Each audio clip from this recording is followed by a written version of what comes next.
Olá pessoal, boa noite, tudo bem? Mais uma live.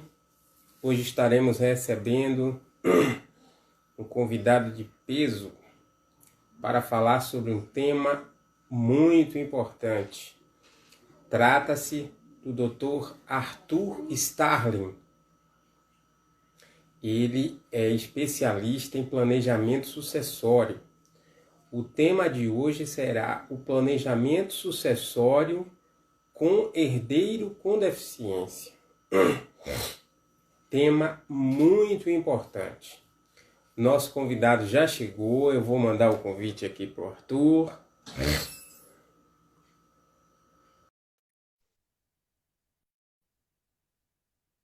Aguardando o Arthur receber o convite. Olá, tudo bem, meu querido? Meu, boa noite, tudo bom com você? Boa noite, tudo jóia? Tudo maravilha. Você me ouve bem? O seu áudio não está chegando legal aqui. Não? Deixa eu botar o fone, peraí. Certo. Você está me ouvindo bem? Muito bem. Pronto. Seu áudio está baixo, está chegando, mas está bem baixinho. É porque eu tô sem headphone. Peraí. Ah,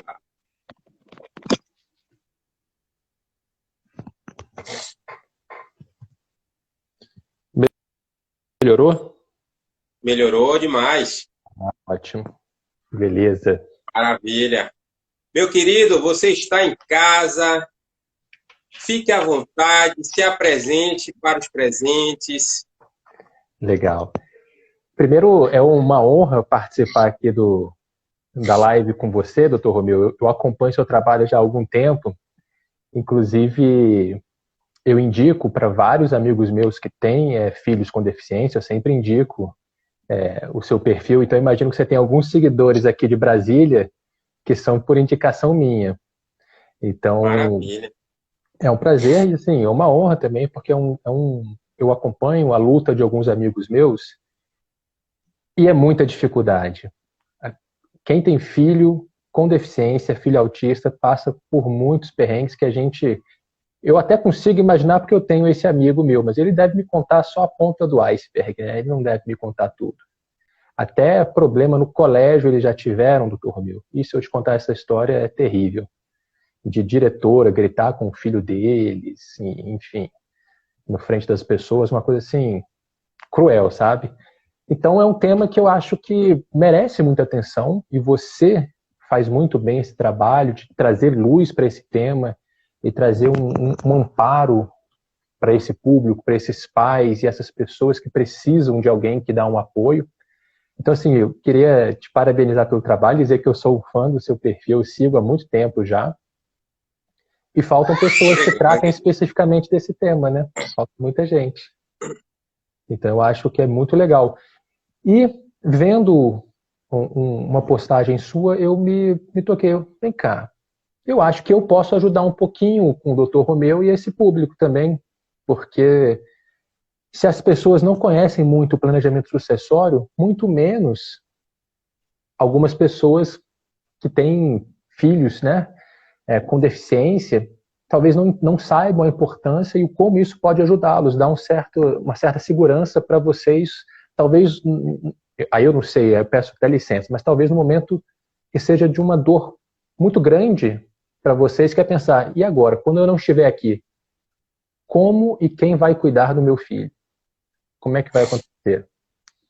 E existem meios que a gente pode deixar já tudo preparado para ajudar, né? Definir com precisão o que vai acontecer, isso a gente não consegue fazer, mas a gente consegue deixar planejado. Deixar o máximo de estrutura possível para amparar nas necessidades, né? Para que a pessoa realmente consiga desenvolver o melhor possível, mesmo sem os pais aqui presentes. Mas então, já me apresentando, eu já estou falando muito aqui, mas me apresentando, eu sou Arthur Starling, advogado, atuo com direito de família e direito sucessório há 13 anos. Nos últimos anos, especificamente, mais focado no direito sucessório e, mais recentemente, nos últimos 2 anos, muito focado com planejamento sucessório, que é um tema amplo, rico e bastante complexo, mas que pode trazer muitos benefícios para todos. Todo mundo deveria fazer um planejamento sucessório, e aqui na live a gente vai demonstrar isso e vai ver como vai ter muita gente buscando e querendo saber mais disso, doutor Romeu, pegando mais Com informações. certeza. A gente vai acabar tendo que fazer outra live. Doutor Arthur, nós aprendemos lá com o nosso Papa do Empreendedorismo Jurídico, professor Cristiano, e você relatou a situação que todo pai de autista, antes de dormir, pensa. Seja pai ou seja mãe de autista, nas orações, ao deitar, essa pergunta todo santo dia é feita a Deus. Quando eu não estiver mais presente, como será? Perfeito, essa é uma dor, né? Todo pai de criança com deficiência, seja autista, com síndrome de Down, com microcefalia, com atraso neuropsicomotor, com esquizofrenia, com qualquer outra neuroatipia ou deficiência, a gente se pergunta como é que vai ser na nossa ausência. Quando viermos a morrer, quando desencarnarmos, como é que vai ficar? E quando eu li a sua proposta, planejamento sucessório com herdeiro com deficiência, nossa! Aí uma série de indagações vieram na minha cabeça, não é? E, graças a Deus, estamos aqui hoje. Você é a pessoa mais certa para poder estar tirando essas dúvidas da gente. Não tenho dúvida nenhuma disso. Espero poder contribuir o máximo possível e o melhor possível, né? Naturalmente, não vamos conseguir responder todas as dúvidas, até porque é uma infinidade de casos e uma infinidade, portanto, de possibilidades de soluções que cada caso tem que ser analisado especificamente. Já vou adiantar uma coisa aqui. Quem quer ouvir uma fórmula pronta que se enquadre a todos os casos, não tem. A gente precisa realmente, no planejamento sucessório, a gente precisa ver a especificidade e a necessidade de cada caso. Vai variar muito de caso para caso. Mas eu vou primeiro, para não me atropelar aqui, vou explicar primeiro um pouquinho do que é o planejamento sucessório. Certo. O planejamento sucessório, Romeu, nada mais é do que você organizar a sua vida patrimonial e familiar e planejar para o futuro. Em especial para o evento morte, a nossa morte. Todos nós sabemos que nós vamos morrer. A gente não gosta muito de pensar nisso, brasileiro, né?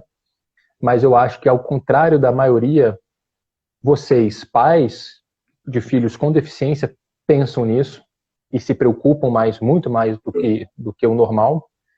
Então, é uma reflexão que a gente deve ser feita e deve fazer. E para quê? Para que pensar nisso? Para que organizar e planejar o seu patrimônio e a sua vida familiar? Para levar segurança para sua família no pior momento deles, que vai ser com a sua morte. Vai servir, portanto, para fazer uma rápida e mais eficiente transmissão do seu patrimônio para os seus herdeiros. E o principal, da forma que você quer, e não da forma que a lei escolhe. Porque, veja, a lei escolhe uma fórmula padrão que o legislador, de uma forma isenta e distante, entende que é a mais justa, que é simplesmente dividir por igual por todos os seus herdeiros. Mas nem sempre essa fórmula vai trazer justiça, vai ser a mais benéfica. Porque, por exemplo, Romeu, num caso hipotético, vamos dizer que eu tenha 3 filhos. Um deles é um filho com deficiência. Os outros 2 não. São filhos saudáveis, normais, vamos dizer assim, né? Que não tem nenhuma preocupação a mais. E vamos dizer que esses 2 já estão na faculdade, um já está formado, tem um bom emprego, mas o outro, o filho com necessidade, não. Ele não consegue suprir as suas necessidades sozinho, ou tem maiores dificuldades. Será que deixar todos os meus bens de forma dividida 1/3 para cada é o mais justo e o mais até correto?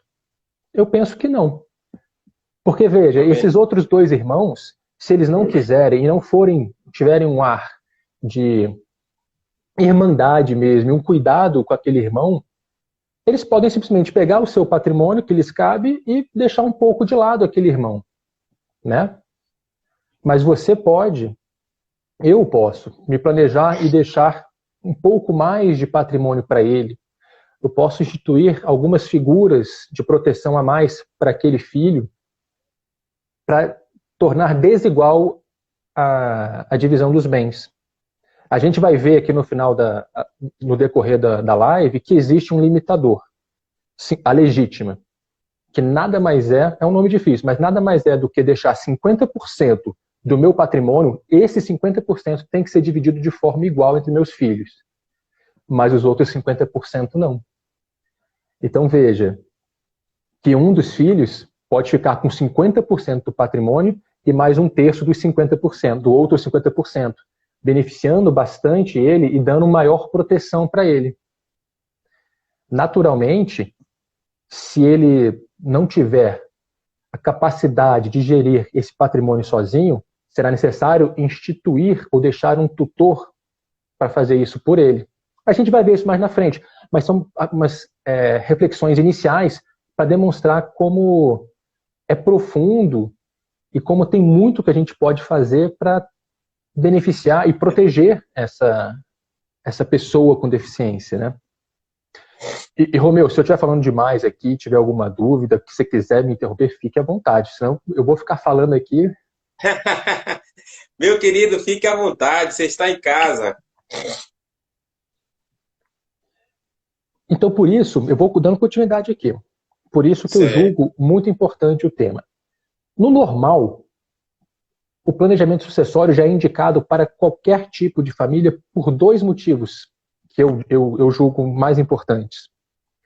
Previne litígios e conflitos familiares, aquelas famosas brigas, meu pai deixou uma moto, eu quero a moto, não, a moto vai ficar comigo, não. Não, a moto vai ficar com fulano, o carro com Beltrano e os meus quadros valiosos com ciclano. Valores iguais para respeitar aí você. Nessa forma, eles não podem lá na frente dizer, mas eu quero. Não, não. O meu pai já deixou instituído o que vai ficar para cada um. É a última vontade dele. Tem validade e deve ser cumprido. Opa, então você já diminuiu a possibilidade de existir um conflito, uma disputa familiar, aquelas brigas, como a gente está vendo hoje, no caso do Gugu. Briga, assim, homérica e feia pelos bens, né? E o segundo, protege o patrimônio da família, em especial do patriarca ou da matriarca, né? Porque, naturalmente, Romeu, quando há briga e disputa por herança, se vai para o judiciário, meu amigo, leva anos, até décadas, e você pode imaginar que nesse período os bens se dissipam, né? Perdem valor, quem vai querer cuidar desse bem aí? Quem vai ter esse encargo se está sendo disputado? Você quer o bem, mas você não quer pagar por ele, porque não sabe se ao final você vai ficar com ele. Então fica aquela briga e você acaba dissipando o patrimônio. E quando até o herdeiro não morre, não é, Arthur? Acontece. Quando não morre, ainda passa para os netos, né? Do patriarca. É verdade. Então você acaba desvalorizando. Vamos dizer, numa situação em que você tenha um único bem, um imóvel, vamos dizer, de 1 milhão, valores hipotéticos para facilitar os cálculos, né? Você vai pagar, aqui em Brasília, 8% de imposto de transmissão, causa mortes. Então já vê aí que é um valor considerável. Talvez você não tenha esse valor para pagar na bucha. Qual vai ser a solução? Até mesmo no inventário judicial. Vai ter que vender o imóvel para arrecadar o dinheiro. Mas quem vai comprar um imóvel que está em inventário e em litígio? Poucos. Então já vai desvalorizar. Cerca de uns 20% para você ter a condição. E se o imóvel já estiver regularizado, já estiver em boas condições, vamos desvalorizar em 20%, pode ser que seja mais. Você ainda vai pagar o advogado, 10% a 20%, a tabela da OAB daqui. que é o parâmetro mínimo, né? Nem é o máximo que pode ser cobrado. E como há litígio, geralmente o valor é mais alto. Então nós estamos falando aí na possibilidade de um inventário longo, demorado, com a perda patrimonial que pode chegar tranquilamente a 40%. Então você imagina, um bem que valia 1 milhão, ao final vai dividir 600 mil reais. É uma baita de uma perda. Então, por meio do planejamento sucessório, você pode evitar, você pode proteger o patrimônio para evitar essa desvalorização por conta das brigas. E mais, a gente consegue, tudo de forma lícita, até mesmo reduzir a carga tributária. Existem estados que cobram o limite o ITCMD, que é o Imposto de Transmissão Causa-Mortes, varia de 2% a 8%. Tem estados que cobram 2% e outros que cobram de 4% a 8%, de 2% a 8%, mas tem alguns que cobram só 2%. Então a forma de você pegar esse inventário, levar para aquele estado e pagar só 2% sobre o valor. Olha que legal, você diminui 6%, só aí você diminui 6%. Verdade. E neste caso, nessa solução, pressupõe que seja um inventário consensual e extrajudicial, não vai ter briga. Então, os honorários do advogado vai ser menor. Então, você já está criando uma diminuição de uns 40%, vamos dizer lá, que eu falei naquele caso, vamos dizer que você diminuiu aí para 10% de perda do patrimônio. Olha que vantagem, né? É uma forma de você proteger e valorizar o patrimônio familiar. Fora a união familiar, a harmonia familiar que vai gerar esse planejamento sucessório. E por que eu julgo importante e ainda mais importante para as famílias com herdeiros com deficiência? Porque existe um cuidado a mais que tem que ser dado, um olhar mais carinhoso com essas pessoas. Não há como a gente fechar o olho para isso. Tem que ter, sabe? E vai permitir a você, pai de filho com deficiência, dormir tranquilo, sabendo que você, nossa, eu não posso garantir tudo, mas o que eu posso fazer, eu fiz. Você imagina, você já deixar reservado um patrimônio, um seguro de vida, que não entra em inventário, e a pessoa já recebe um dinheiro de imediato, então pode fazer frente às custas do enterro, do imposto de transmissão, e ainda ter um dinheiro para ele se manter até resolver o inventário, mesmo que extrajudicial, ele ainda demora um pouco para se manter. E mais, você pode escolher em vida, olha que legal, você escolher em vida um tutor para o seu filho, alguém que você sabe, da sua confiança, que gosta, que conheça o filho, que você sabe que está apto a cuidar dele. Olha que coisa legal. E além disso, se você ainda tem dúvida, você ainda nomeia um pró-tutor, que seria o tutor do tutor, vamos dizer assim, sem juridiquês, né? Alguém que vai fiscalizar a administração do tutor, para você se resguardar e ter garantido que o seu filho vai ter o melhor na pós-vida, a sua vida, né? São instrumentos, sim, fantásticos, eu acho que pouco conhecidos, que você pode fazer. E tem vários e vários instrumentos. Eu falo que o planejamento sucessório é uma arte, porque que não existe uma forma certa, e é um dos poucos ramos do direito, talvez, que a gente atua mais ou menos como um alfaiate. Então eu chamo de um ramo de alfaiataria jurídica. Eu tenho que medir o Romeu, a família do Romeu, as necessidades dele, o patrimônio dele, as necessidades do filho dele, tem irmãos ou não tem irmãos, para você moldar a solução mais adequada.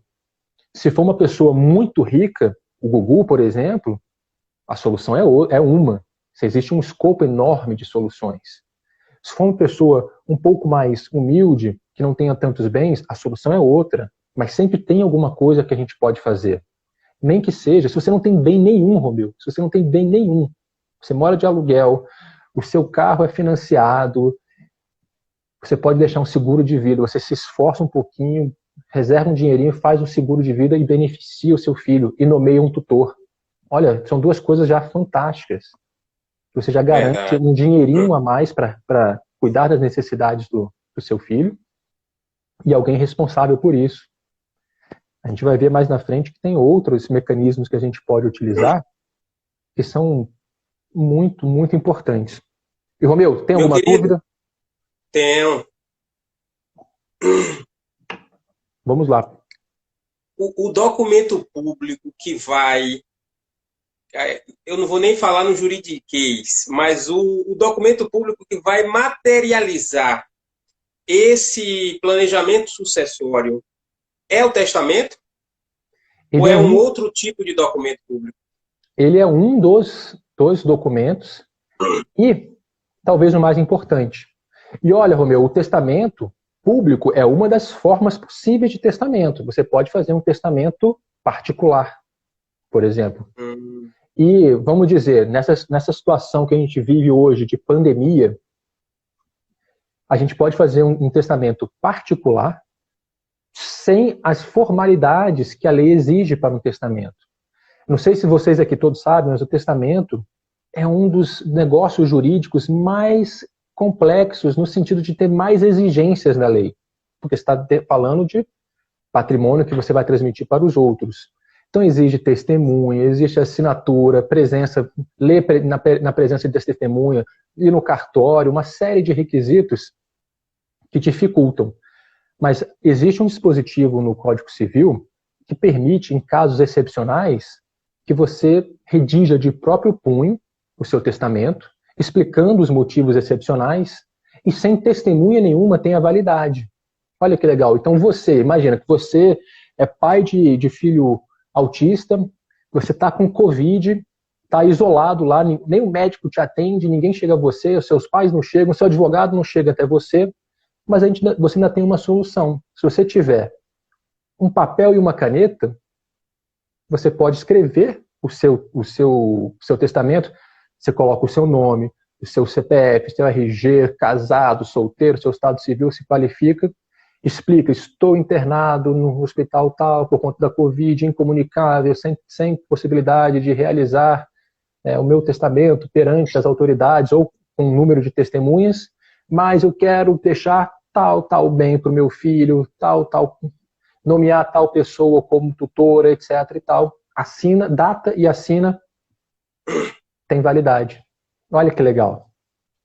Poucas perfeito. pessoas conhecem isso, né? Quase ninguém sabe, mas é uma solução última e extrema, assim, né? Espero que ninguém precise chegar a esse ponto, até porque estão assistindo a live e não vão precisar chegar a esse ponto, né? Já vão poder se Com organizar certeza. antes disso.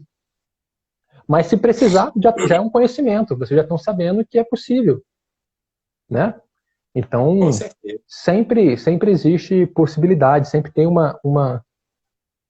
algo que se fazer. Doutor Arthur, Pode falar. uma seguidora nossa aqui, Berna, ela está perguntando se teria validade jurídica, mas você já explicou, você já disse que tem Tem, sim. essa formatação do testamento particular. Sim. Você já explicou. Esse sem testemunhas é um caso excepcional, tá? Não é o normal. Dentro da normalidade, ele não vai ter validade. Mas nesse caso que eu desenhei, é um caso em que eu acredito. Eu não conheço nenhum julgado que tenha analisado isso. Mas pelo que tem na lei, quase certo que funcionaria e teria validade. Doutor Arthur, Pode falar. vou fazer uma ponderação. Tem uma pergunta aqui, ó. Desculpa, Romeu. A Certo. Mãos Unidas 2 perguntou: a família pode eleger um tutor, mesmo que não seja da família? Pode. Pode. Quem você quiser. Perfeito. Você conhece as pessoas da sua família a ponto de saber se tem afinidade com seu filho, se gostam do seu filho, se tem esse carinho, esse cuidado, se seu filho se dá bem com ele, porque tem algo que tem que também levar em conta. Então nada impede você nomear uma outra pessoa. Nada impede. Perfeito. Em sendo o herdeiro com deficiência maior de idade, também será possível nomear um procurador. Pode. Mas Não é olha, isso? se ele for maior de idade, mas não tiver a capacidade para os atos da vida civil completa, Isso, se você pode nomear o tutor dele, certo? entendi. Porque será ele que irá cuidar desses atos. E você não precisa nomear só um. Você pode nomear 2 ou 3 para atuarem junto. E eu sempre recomendo Isso.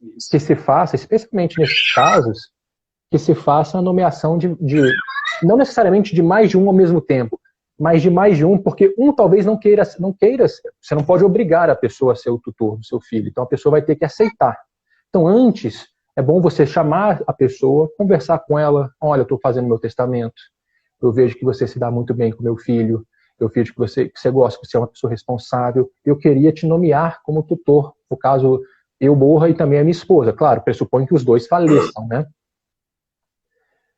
Você aceita? Se a pessoa aceitar, ok, você já nomeia. Então, minha primeira escolha seria ele. Mas pode ser que lá na frente, caso isso aconteça, ele não seja mais vivo, ele não esteja morando mais perto da sua família, a pessoa, não, pelas minhas condições hoje eu não consigo, eu não posso aceitar esse encargo. Então você nomeia uma segunda opção, uma terceira, para que, no caso de um não aceitar, ter um backup, vamos dizer assim, né? Você tem uma segunda opção de confiança também. No caso de uma pessoa com deficiência que não seja plenamente capaz, um desses curadores poderá ser uma pessoa jurídica, assim como acontece na autocuratela? Boa pergunta, Romeu. Eu vou te dizer que eu não sei responder de imediato assim. Uma pessoa jurídica, não sei te Porque na responder. autocuratela é possível, sobretudo para a administração negocial. Interessante. Eu vou pesquisar isso e até é uma boa ideia para eu fazer um post a esse respeito.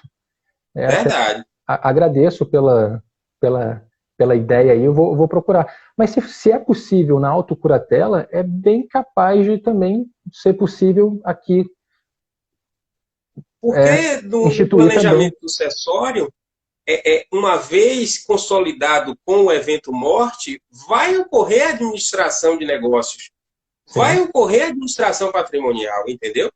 Assim como a curatela, apesar de se tratar de uma incapacidade superveniente, ela também trata. Sim. Entendeu? Perfeito. Então acredito que a resposta vai ser positiva, viu, Romeu? Mas você me pegou aqui. Eu não havia pensado por esse lado, mas parece que é bem interessante.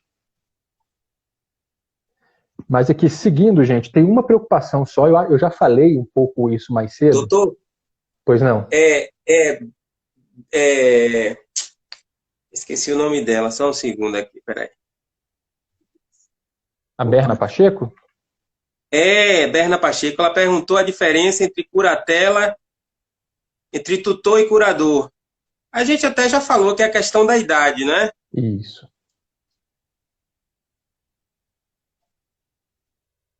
Opa. Tem mais algum? Pronto. Opa.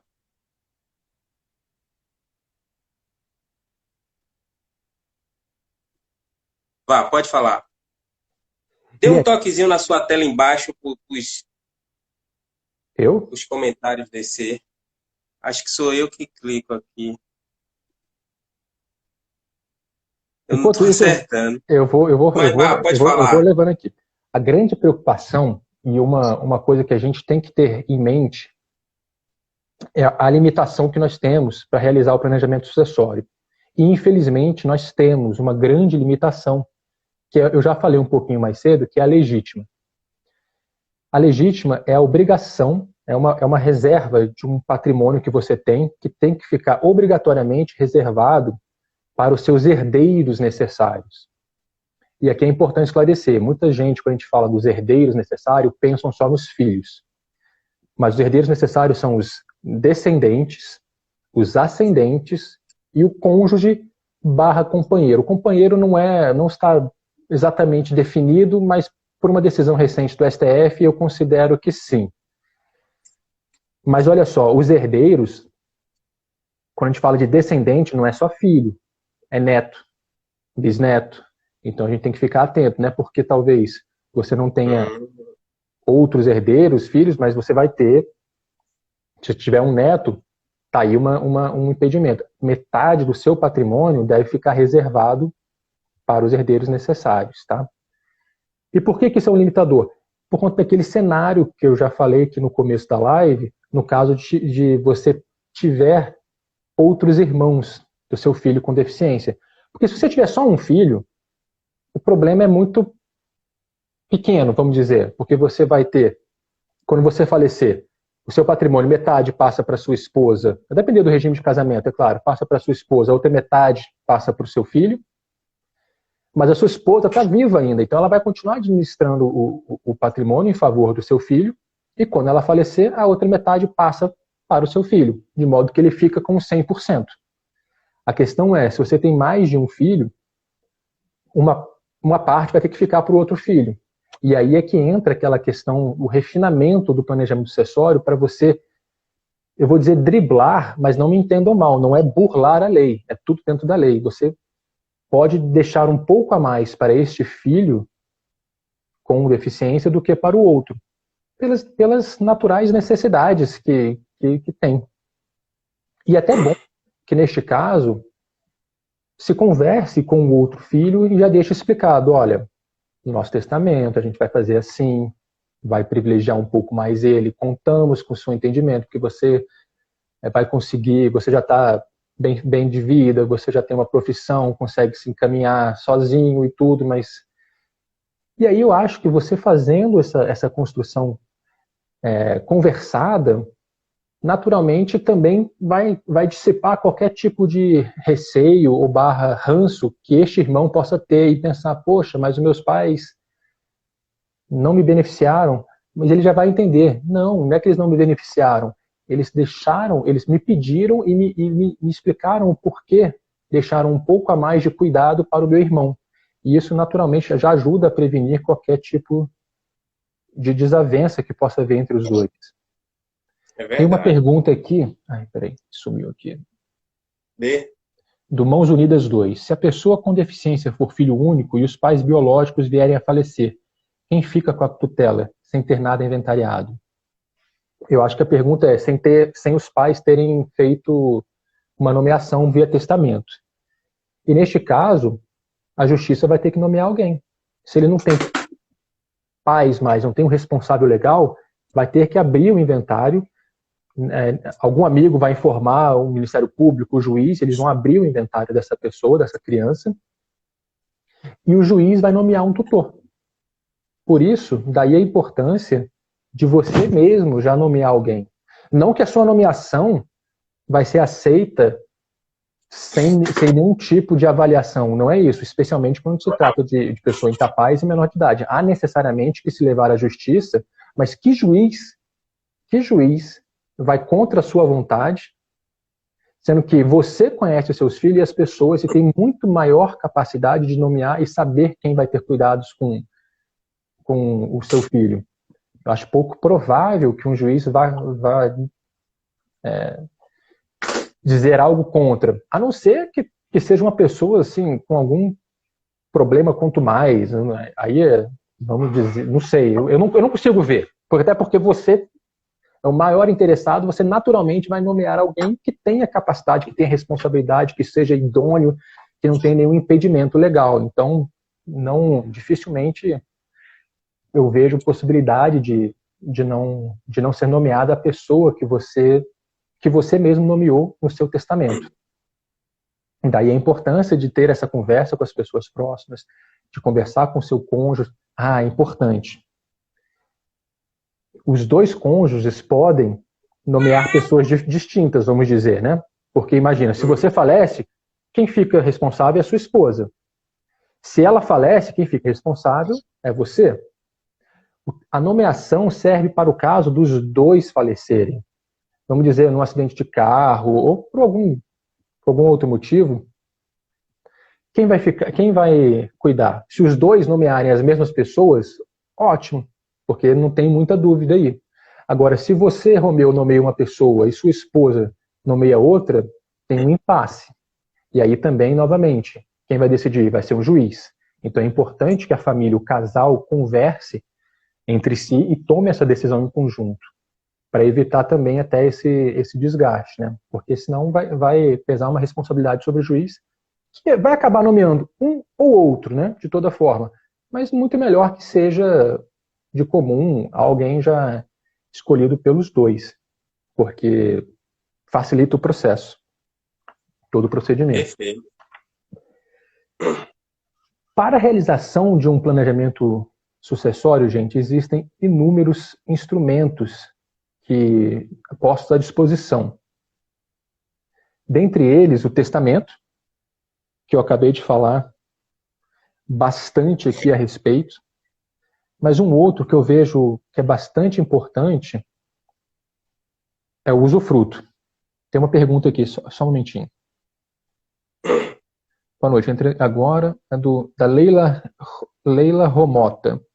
Tenho 3 filhos, 2 são autistas, sou professora e meu marido comerciante. Posso conseguir o benefício deles? Eu sou sua fã, clareza e objetividade foi 100. Olha, eu acho que, Romeu, essa pergunta é mais para você, que vai entender de benefício, eu imagino que é benefício previdenciário que ela está perguntando. Tudo indica que seja o BPC Loas que ela esteja perguntando. Então, eu acredito, aí está mais na sua área do que na minha, mas eu acredito que sim. Mas eu deixo com você, doutor Romeu, para responder essa pergunta. Uma vez preenchidos os 2 pré-requisitos necessários para a concessão do BPC Loas, que são a limitação funcional, a existência das barreiras para a prática dos atos da vida civil por no mínimo 2 anos, esse pré-requisito todo autista preenche. O segundo pré-requisito é o pré-requisito da renda per capita familiar. Uma vez preenchido esse pré-requisito, apresentando uma renda per capita familiar de até 1/4 do salário mínimo, o BPC Loas obrigatoriamente deverá ser deferido pelo INSS. Mas, Romeu, não houve uma ampliação da renda per capita familiar para meio salário mínimo? Houve. Porém, o artigo pertinente a essa ampliação da Lei 13.982 de 2020 está com a eficácia suspensa por tutela de urgência deferida pelo ministro Gilmar Mendes. A eficácia está suspensa e só entrará em vigor em janeiro de 2021. Mas nada impede que, uma vez indeferido o BPC Loas, se pleiteie esse benefício pela via judicial. Por quê? Porque a jurisprudência pátria ela já pratica esse limite da renda per capita familiar de até meio salário mínimo. Legal, acho que matou aí a questão. E ela confirmou aqui que era isso mesmo que ela queria saber. Então, Romeu, bem legal a sua explicação aí, porque não é a minha responder mesmo. É bom que você conseguiu responder com essa maestria toda. Mas eu vinha falando um pouquinho antes da pergunta, é que um dos instrumentos à disposição do planejamento sucessório que eu entendo que pode ser muito útil e muito importante para o caso de pessoas com deficiência, especialmente o autismo, é o usufruto, em especial o usufruto vitalício. Por quê? Porque muitas dessas pessoas, elas têm uma dificuldade de mudar de ambiente. Então, você tirar ela de um ambiente e levar para um outro é uma agressão tremenda para elas, que a gente nem consegue compreender. Gatilho de crises e tudo mais. Então, imagina, você, pai de filho com deficiência, que tem 2 imóveis e 3 filhos, você divide esses bens entre os filhos, vamos dizer, valores iguais, vamos dizer que você escolha fazer isso, mas você institui no imóvel que o filho com deficiência vive, o usufruto vitalício em favor dele, de modo que os irmãos não poderão retirá-lo daquele imóvel. E mesmo, eles podem ainda até vender o imóvel, mas o usufruto se mantém. Então, quem comprar não poderá tirar essa pessoa dali de dentro. Vai comprar sabendo que aquela pessoa irá morar ali até a morte. Então, é uma bela de uma proteção para essas pessoas. E mais, assim, por que não? Não só usufruto vitalício do imóvel, mas que se mantenha a casa da forma como está. Só reformas paliativas assim, para manter do estado que estão as coisas. Porque a mudança, eu vou derrubar uma parede, vou abrir uma iluminação aqui, talvez isso seja uma mudança muito forte, né, para esse filho com deficiência. Então você pode deixar isso estipulado, em testamento mesmo, de modo a beneficiá-lo mais uma vez. E lembrando que o usufruto é um direito real e é independente. Tem muita gente que vai dizer que o usufruto é com a doação. Não, você não precisa doar e reservar o usufruto para você. Você pode passar o usufruto mantendo a propriedade para si. Então não há um problema. É um direito real autônomo que não vai ter essa dificuldade. E é um instrumento muito poderoso para esses casos. Assim, eu recomendo, se for o caso aplicável, né? Tem gente que tem crianças e outras pessoas com deficiência que não vão ter essa dificuldade. Então, facilita o nosso trabalho que você talvez não precise deixar essa cláusula posta. Mas se tiver, saibam que tem essa saída. Para vocês aí que se preocupam e ficam pensando, nossa, eu sei que os irmãos vão tirar ele daqui quando eu falecer. Cara, menos uma dor de cabeça. Opa, agarrei essa dica, usufruto vitalício. Isso aí já não tira mais a minha dor, não me tira mais o meu sono.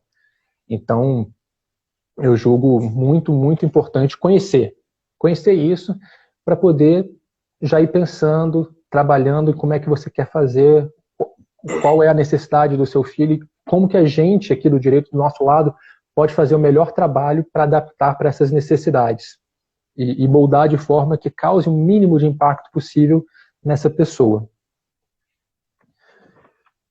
Outros instrumentos que estão disponíveis, e um que eu já falei um pouquinho, e é fundamental desde que tenha a capacidade para isso, é o seguro de vida, Romeu. O seguro de vida é um instrumento muito legal, e não é só um planejamento sucessório, ele é ao mesmo tempo um planejamento financeiro e patrimonial da família, né? Porque você beneficia, primeiro que o seguro você pode beneficiar quem você quiser, você não precisa beneficiar pessoas da sua família e seus herdeiros, o que é uma ótima vantagem. O segundo, que ele não entra em inventário. Então é mais uma forma de você beneficiar o seu filho com deficiência sem que você tenha que se preocupar com os limites da legítima. Eu posso fazer um seguro de 1 bilhão em favor do meu filho e a minha herança, na verdade, é de 500 mil. Vocês vão me perguntar, mas ele recebeu muito mais que os outros, não tem que ser igual? Tem que ser igual. A herança, o seguro de vida não é herança, é seguro de vida. Então não entra naquele cálculo. Olha que interessante, você já deu um benefício para ele que, em conjunto com o tutor que vai administrar esses bens, você pode deixar discriminado. Eu quero que o tutor administre assim, assim, assado, para colocar tal. Você pode deixar uma série de orientações. É um benefício fantástico, que você consegue trazer ainda mais uma proteção para esse seu filho. E, de novo, cada probleminha desse que você vai tirando é um travesseiro de pena que você coloca na sua cama para dormir à noite, né? É menos uma dor. Você relaxa, é uma massagem que você está recebendo, porque é uma preocupação tremenda você saber como você vai lidar com esses problemas. E olha como a gente aqui, já nessa conversa, 45 minutos de conversa, a gente já conseguiu trazer alguma luz em cima desses problemas. E eu estou falando somente de uma forma bem genérica. A partir do momento que a pessoa traz para a gente o problema e me mostra a situação financeira, a situação familiar, o regime de bens de casamento, os bens que tem, tudo, a gente consegue moldar e fazer ajustes mais finos. Como eu falei mais cedo, a gente consegue fazer o terno perfeito para aquela família, né? Então fica alfaiataria. Exatamente. Jurídica. Exato. Fica a coisa mais ajustada para aquela família. E hoje é muito importante saber e ter em mente, eu já falei isso, mas eu falo de novo, pode ser que as pessoas tenham entrado mais tarde, tem que envolver a família toda nessa discussão. Tem que envolver. Porque às vezes você vai instituir como tutor o irmão. Porque você sabe que aquele irmão se preocupa. Você sabe que ele é a pessoa mais indicada. Mas ele tem que aceitar, ele tem que querer também. Então você pode ir conversando com ele e demonstrar o porquê que ele deve fazer isso, porquê que ele deve ter esse cuidado. E às vezes já é natural dele, ele às vezes já chega para você e fala, pai, eu gostaria de ser nomeado tutor. caso vocês não estejam aqui. Olha que coisa mais bonita e já tira mais uma preocupação ainda, né? Você saber que sua família vai estar unida, que o irmão dele, um filho cuidando do outro, é uma coisa muito, muito bonita. Deixa eu ver que teve uma manifestação aqui. Certo. Da Carla Araújo 645. Doutor, eu fiz isso. Testamento onde nomeei 2 tutores para administrar. Escrevi tudo detalhado no testamento. Excelente. Meus parabéns. Você, cara, fantástico. Está muito bem orientada. Já tomou um passo, já está um passo à frente da maioria das pessoas. E imagino, conta pra gente aqui, Carla, como você se sentiu com isso? Você se sente mais segura, mais tranquila? O que te trouxe de benefício aqui? Se você puder, escreve aqui pra gente, que eu acho que é bom compartilhar com os outros essa experiência sua. E aqui tem a Berna de novo, Berna Pacheco. O difícil é quando a criança é filho de pais separados e que não há entendimento e diálogo. Isso é um desafio, Berna. Isso é um desafio, mas talvez também seja um motivo, uma motivação para vocês se aproximarem. Porque que motivo melhor do que a saúde do filho de vocês? E eu parto do princípio que os dois se preocupem igual com o filho. Então vocês podem até ter desavenças em outros pontos. Mas aqui talvez seja importante vocês terem união, terem a maturidade para lidar com essa questão. E, gente, agora eu vou entrar até... Eu nem coloquei isso no roteiro, mas caberia aí até a família, naturalmente, buscar um apoio de consteladores familiares para quebrar o problema entre a família. De mediadores, às vezes é um problema muito pequeno, uma diferença bem pequena, que geram grandes distâncias na comunicação entre vocês. E às vezes é isso, vocês só não conseguem se comunicar sozinhos de forma assim, madura e responsável. Que talvez com a presença de um mediador, de um constelador familiar, de um psicólogo, vocês consigam desconstruir esse problema e chegar num consenso. E tenho certeza, não há nada mais moderno na advocacia do que o preventivo, o construir acordos. A litigância não tem ganhadores, todos perdem. O Estado perde, que é mais um caso abarrotando o sistema judiciário. Vocês perdem porque não são vocês que estão decidindo, é um terceiro que não conhece a família, não conhece os valores de vocês, não conhece as dificuldades de vocês, que considera vocês só mais um caso que vai decidir da forma mais cômoda para ele. E ninguém sai satisfeito. O juiz, quando sentencia, e eu falo isso do caso de família, para mim é clássico, ninguém fica satisfeito. As duas, até a parte que ganhou não gosta. Os dois recorrem. E se eterniza. Fora a dor familiar, o problema familiar que gera.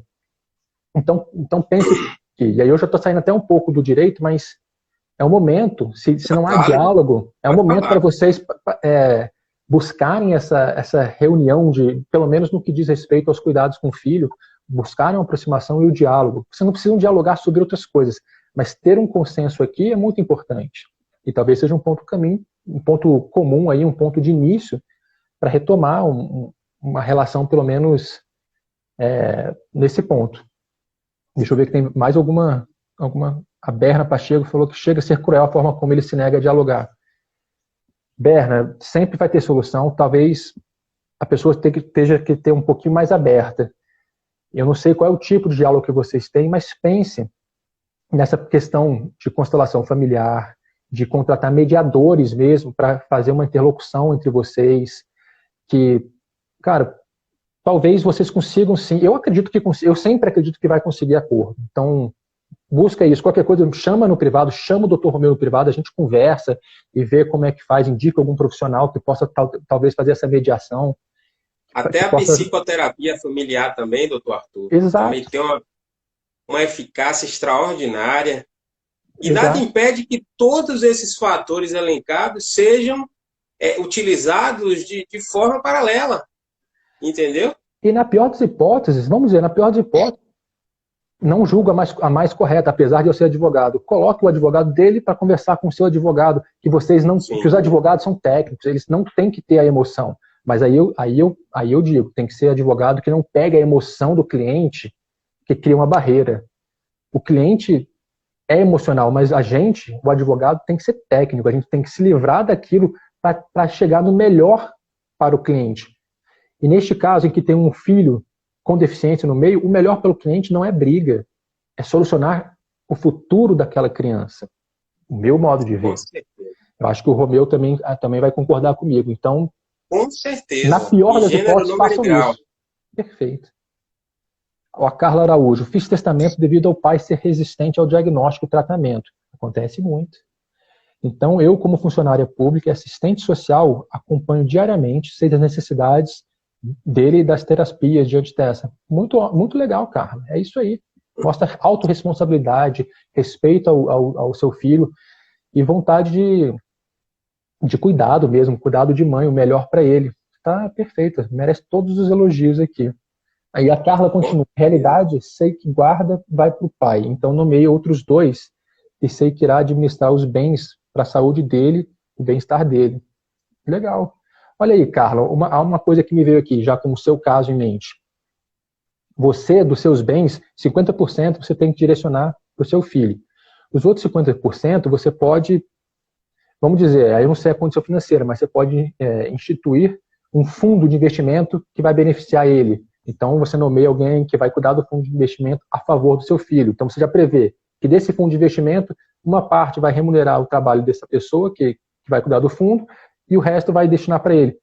Se você tiver uma condição financeira muito boa, você pode instituir um trust. Aí já é para pessoas que têm maiores condições, mas você pode instituir um trust, que você vai nomear um trustee que vai administrar o bem e vai beneficiar a pessoa da forma que você escolheu. É fantástico também. É fantástico. Você tem uma série de informações. Você pode criar uma empresa, uma holding para cuidar do patrimônio e dentro da holding, no estatuto da holding, você cria mecanismos que vai beneficiar o seu filho. Existem várias soluções. Então, você pode, olha só também, uma coisa que eu anotei aqui, uma curiosidade, mas se você, de novo, tiver um patrimônio substancioso, você pode criar uma fundação que você vai afetar um patrimônio em benefício de uma causa específica. Por exemplo, os autistas. Olha que legal. Tem coisa mais legal, você, por um lado, cuidar do seu filho e ainda beneficiar outros na mesma situação. Claro que aqui nós estamos falando de pessoas que têm um patrimônio bastante elevado. O Senna foi um que fez isso. Salvo engano, ele fez a Fundação Senna. Eu acho que foi dessa forma. Não tenho certeza. A Carla fala aqui, é isso que eu fiz. Tudo escrito, só financeiro, justamente. É isso. Você faz o que você pode fazer. Fora disso, aí a gente não consegue controlar 100% das coisas, infelizmente. Até porque, se a gente pudesse, não teria nem graça, né? Com certeza. Não é? Meu querido, deixa eu mandar um alô aqui para essa galera maravilhosa aqui que entrou na nossa live.